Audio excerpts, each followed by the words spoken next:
திருச்செங்கோடு அருகே ஸ்ரீ சுயம்பு மாரியம்மன் கோவில் கும்பாபிஷேக விழாவையொட்டி மத நல்லிணக்கத்தை எடுத்துக்காட்டும் விதமாக அல் முகமதியா ஜாமியா மஸ்ஜித் நிர்வாகம் மற்றும் சுன்னத் ஜமாத்தார்கள் சார்பில் சீர்வரிசை வழங்கப்பட்டுள்ளது. இது தொடர்பான முழு விவரங்களோடு இணைகிறார் நமது செய்தியாளர் யவன சோழன். வணக்கம் யவன சோழன், இது தொடர்பான விவரங்கள்.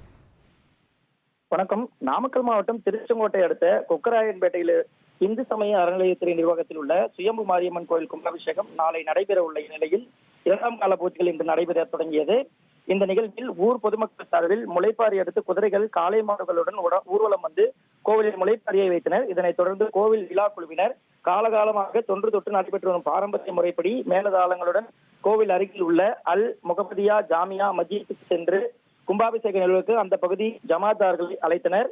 இதனை ஏற்று பள்ளிவாசல் மூத்தவள்ளி ஜலீல் தலைமையில் சுமார் 50க்கும் மேற்பட்ட இஸ்லாமிய பெருமக்கள் அன்னதானத்திற்கான ரொக்கப்பணம் 1 லட்சம், மாலை, சந்தனம், பழங்கள் உள்ளிட்ட 9 வகையான சீர்வரிசை பொருட்களுடன் ஊர்வலமாக கோவிலுக்கு வந்து தங்களது சீர்வரிசைகளை ஊர்வலமாக எடுத்து வந்து கோவிலை வலம் வந்து கோவில் நிர்வாகத்திடம் ஒப்படைத்தனர். தொடர்ந்து சீர்வரிசை கொண்டு வந்த இஸ்லாமியர்களுக்கு கோவில் நிர்வாகத்தின் சார்பில் அம்மனுக்கு சிறப்பு பூஜை செய்து பிரசாதங்கள் வழங்கப்பட்டது.